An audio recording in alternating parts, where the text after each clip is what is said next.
À la lecture du testament de mon mari, sa mère esquissa un sourire narquois et déclara : « Tout m'appartient. » L'avocat sourit à son tour et répondit : « En réalité, il vous a laissé un message spécial. » Son sourire s'effaça immédiatement. Je n'aurais jamais cru que ma vie prendrait des allures de drame judiciaire, mais nous y voilà. J'étais mariée à Daniel depuis 10 ans. Nous avions bâti une belle vie ensemble, amour, rire, une maison pour laquelle nous avions travaillé dur.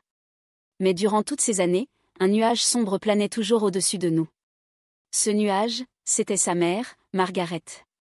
Dès le moment où je l'ai rencontrée, j'ai su qu'elle ne m'aimait pas. Et elle ne s'en cachait même pas. Elle m'avait toujours fait comprendre que je n'étais pas à la hauteur pour son fils.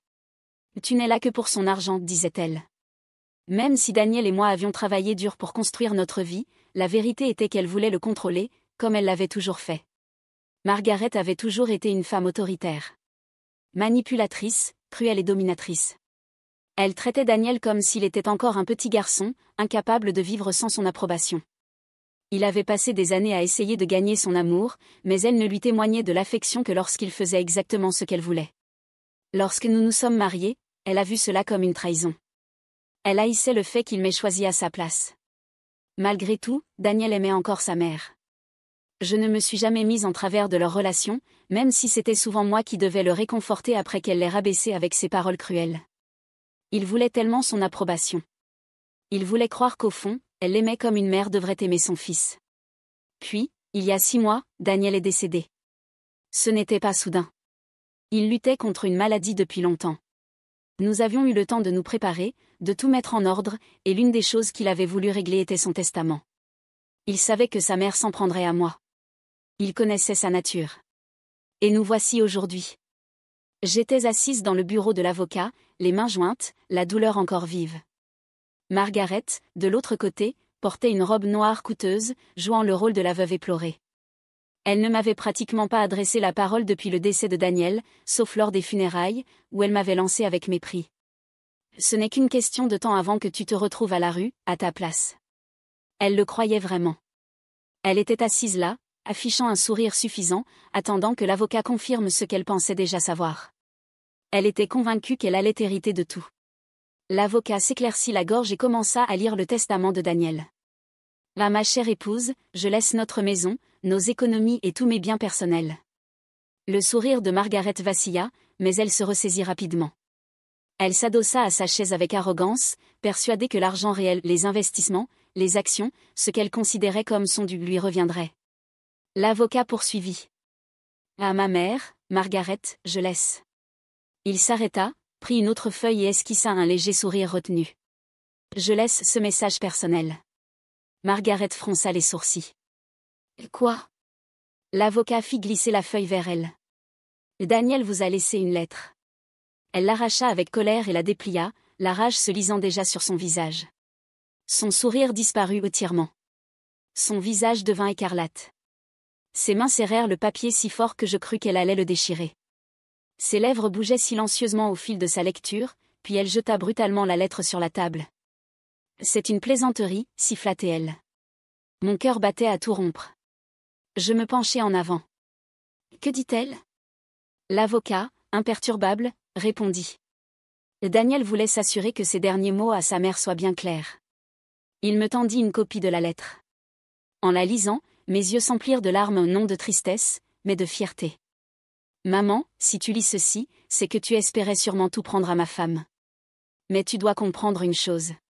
Tu ne m'as jamais contrôlée, et tu ne la contrôleras pas non plus. Tu as passé toute ma vie à essayer de me manipuler, à me faire croire que je n'étais jamais assez bien. Mais dans mes derniers instants, j'ai trouvé la paix en sachant que j'avais construit ma vie avec quelqu'un qui m'aimait vraiment. Pas pour mon argent, pas pour ce que je pouvais lui offrir, mais pour moi. Tu ne m'as jamais donné cet amour. Et pour cela, je ne te dois rien. Tout ce que je possède revient à ma femme, la femme qui a toujours été là pour moi, contrairement à toi. » Un silence pesant s'installa. Les mains de Margaret tremblaient alors qu'elle rejetait la lettre loin d'elle. « C'est absurde, » cracha-t-elle. Il ne pensait pas ça. Il était malade. Il ne savait pas ce qu'il disait. L'avocat soupira, comme s'il avait prévu cette réaction. « Madame Caldwell, je peux vous assurer que votre fils était en pleine possession de ses facultés mentales lorsqu'il a rédigé ce testament. Et, conformément à ses volontés, vous n'héritez de rien. Le visage de Margaret se tordit de rage. Elle me pointa un doigt tremblant, furieuse. C'est ta faute, gronda-t-elle. Tu l'as monté contre moi. Tu lui as fait tourner le dos à sa propre mère. Je pris enfin la parole, d'une voix calme. Non, Margaret. C'est toi qui as fait ça, toute seule. Elle se leva si brusquement que sa chaise manqua de tomber. Ce n'est pas fini, siffla-t-elle. Je vais me battre. Je vais porter ça devant la justice. Cette maison devrait être à moi. Cet argent devrait être à moi. L'avocat s'adossa à sa chaise, impassible. Vous pouvez contester le testament, mais je vous préviens, Daniel a pris toutes les précautions pour qu'il soit incontestable. Vous ne ferez que perdre votre temps et votre argent. Margaret lança un regard furieux à l'avocat, puis à moi. Je pouvais voir la rage dans ses yeux, l'incrédulité d'avoir perdu, d'être impuissante. Elle tourna les talons et quitta le bureau d'un pas furibond, claquant la porte derrière elle. Je restai assise un instant, fixant l'espace qu'elle venait d'occuper. Puis, j'expirai lentement, sans m'être rendu compte que je retenais mon souffle. Daniel l'avait finalement affronté. Même dans la mort, il m'avait protégée. Mais au fond de moi, je savais que ce n'était pas la fin. Et j'avais raison. Parce que ce qui arriva ensuite fut encore pire. Alors, un matin, je me suis réveillée et j'ai trouvé un avis d'expulsion collé sur ma porte d'entrée. Mon cœur s'est arrêté. Je l'ai arraché et lu encore et encore, essayant de comprendre. Il affirmait que la maison, celle que Daniel et moi avions achetée ensemble, ne m'appartenait pas légalement. Qu'elle appartenait encore à Margaret. Ça n'avait aucun sens. L'avocat m'avait assuré que le testament était inattaquable. Daniel avait pris toutes les précautions pour me protéger. J'ai attrapé mon téléphone et appelé l'avocat. Il était calme, mais sérieux. Elle essaie de contester le testament, a-t-il dit. Elle prétend que votre mariage était frauduleux, que vous avez manipulé Daniel quand il était malade. Elle affirme que la maison doit revenir à son plus proche parent de sang. J'ai eu la nausée. Elle n'a aucune chance, n'est-ce pas? Elle peut essayer, a-t-il soupiré. Mais elle n'a pas de dossier solide. Elle s'accroche à n'importe quoi. Mais ça ne veut pas dire que ça ne sera pas un combat. Et ce fut un combat. Elle m'a traîné en justice, racontant des mensonges absurdes, que j'avais piégé Daniel, que j'avais profité de sa maladie, que je l'avais isolé de sa famille aimante. C'était un véritable cirque. Elle a menti sans vergogne, versant des larmes de crocodile devant le juge, jouant le rôle de la mère dévouée cruellement mise à l'écart. Je suis restée là, les poings serrés, les ongles enfoncés dans mes paumes jusqu'à laisser des marques. J'avais envie de hurler, de me lever et de crier la vérité à tout le monde, qu'elle ne s'était jamais souciée de Daniel, qu'elle ne voulait que le contrôler. Mais je me suis tue. J'ai laissé mon avocat faire son travail. Et, au final, le juge a vu clair dans son jeu. L'affaire a été rejetée. Je croyais que c'en était fini. Je me trompais. L'escalade. Quelques jours après la décision du tribunal, je suis rentrée tard chez moi et j'ai remarqué que ma porte était légèrement entr'ouverte. Mon estomac s'est noué. Je savais que je l'avais verrouillée en partant. J'ai poussé la porte lentement, mes mains tremblaient. La maison était sombre, anormalement silencieuse. J'ai avancé, mon cœur battant à tout rompre. Puis, je l'ai vu. Mon salon était saccagé. Les meubles renversés, les cadres brisés, des papiers éparpillés partout. Quelqu'un était venu ici.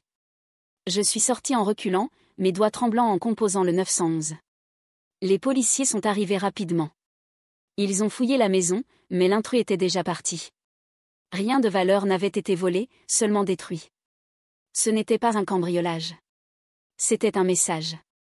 Je n'avais même pas besoin de deviner qui l'avait envoyé. Mais la police ne pouvait pas faire grand-chose. Il n'y a aucun signe d'effraction. Vous avez une idée de qui aurait pu faire ça? Je les ai regardés, encore sous le choc. Oui. Mais bien sûr, je n'avais aucune preuve. Et Margaret n'en avait pas fini avec moi. Le point de rupture. Les semaines suivantes ont été un véritable cauchemar. Des voitures inconnues garées devant chez moi à des heures étranges. Mes poubelles renversées en pleine nuit. Des fleurs fanées laissées sur mon seuil. Je dormais à peine.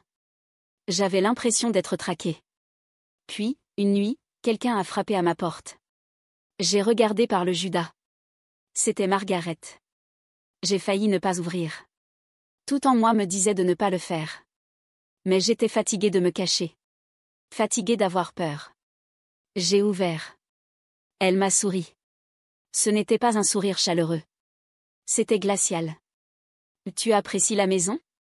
A-t-elle demandé d'une voix douce, moqueuse. Je n'ai pas répondu.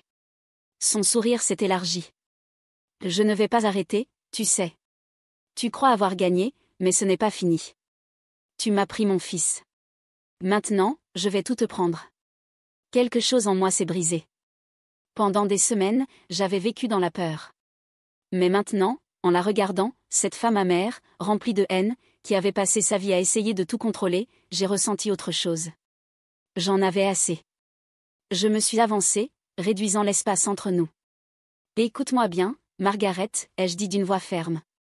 Tu as déjà perdu. Daniel a vu qui tu étais vraiment.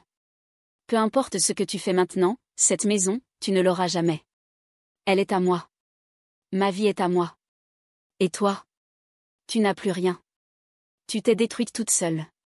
Pour la première fois, j'ai vu de la peur dans ses yeux. Juste un instant. Une lueur. Puis, elle a retrouvé son arrogance. On verra bien. Elle s'est retournée et a disparu dans la nuit. Mais je savais que ce n'était pas fini. Et j'avais raison. Parce que, le lendemain matin, j'ai reçu un appel de mon avocat. Et ce qu'il m'a dit a tout changé. La révélation. Je n'ai presque pas dormi cette nuit-là. Les mots de Margaret me hantaient. Je me repassais en boucle son regard sur mon seuil, sa voix venimeuse, me promettant qu'elle n'avait pas dit son dernier mot. Et elle avait raison. Le matin suivant, mon téléphone a sonné. C'était mon avocat. On a un problème, a-t-il dit d'un ton grave. J'ai serré le téléphone. Quoi encore? Il a poussé un soupir. Margaret vient de déposer une nouvelle plainte. Elle prétend que Daniel avait un testament secret. Un qui lui lègue tout. J'ai failli lâcher mon téléphone. Un testament secret? C'est absurde. Je sais.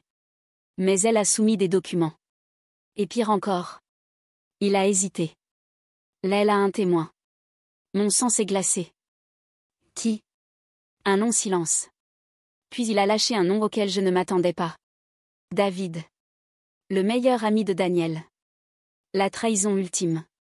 David et Daniel étaient amis depuis l'enfance. Il avait été son témoin de mariage. Il avait pleuré à son enterrement. J'avais confiance en lui. Maintenant, il se rangeait de son côté. J'ai composé son numéro immédiatement. Il a décroché, sa voix calme.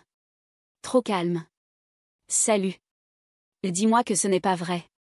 Ma voix tremblait. Dis-moi que tu ne l'aides pas. Silence. Puis, il a soupiré. L'écoute, je ne voulais pas être impliqué là-dedans. Mais Margaret a soulevé de bons arguments. Elle dit que Daniel avait changé d'avis avant de mourir. J'ai eu l'impression de recevoir un coup de poing dans le ventre. C'est un mensonge et tu le sais. Elle a un document, a-t-il dit, comme s'il essayait de s'en convaincre. Et j'ai vu Daniel le signer. Je sentais la rage monter. Tu mens. Ou elle te paie pour mentir. Silence. Je savais. Combien? Ai-je chuchoté. Il n'a rien répondu. J'ai raccroché. Mais alors? Mon avocat a ouvert un fichier. Et là, sur l'écran, Daniel avait enregistré une vidéo. Le coup de grâce. Ses emails, ses dossiers. Et ce que nous avons découvert, c'était explosif. Des transferts bancaires, des documents falsifiés, des pots de vin. Margaret ne s'était pas contentée d'essayer de voler. Elle volait depuis des années. Elle avait vidé l'héritage du père de Daniel, fait transiter de l'argent par des sociétés fictives, blanchi des milliers de dollars.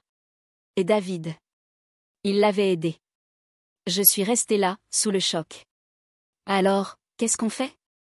Mon avocat a souri. On ne va pas seulement riposter. Il a attrapé son téléphone. On les détruit.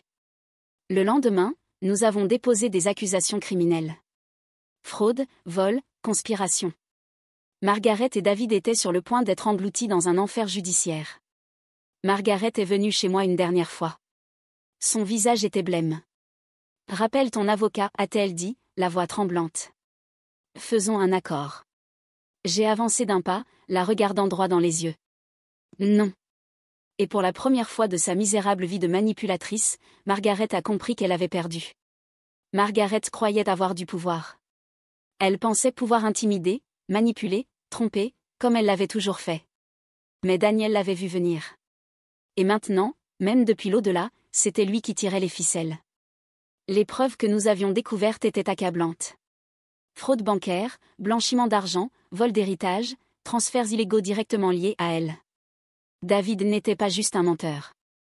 Il était impliqué jusqu'au cou, couvrant ses traces avec Margaret. Mon avocat n'a pas perdu de temps. Il a transmis tout aux autorités. Et puis, nous avons regardé les dominos tomber. Tout a commencé avec le gel de ses comptes bancaires. Chaque dollar volé. Chaque transaction suspecte sous enquête. Puis est venue la descente de police. Je me suis réveillée au son des sirènes devant la maison de Margaret. Les infos sont tombées ce matin-là.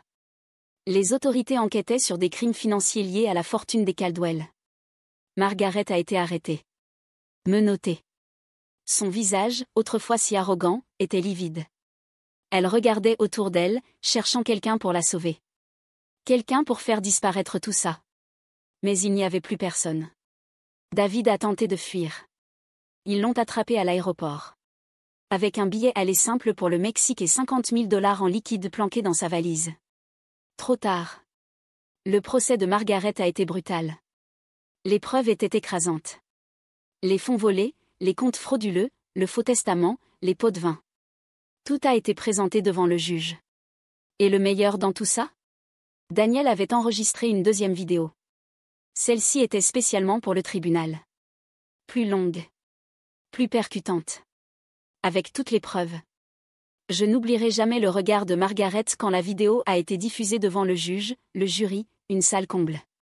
Son propre fils révélant au monde entier qui elle était vraiment.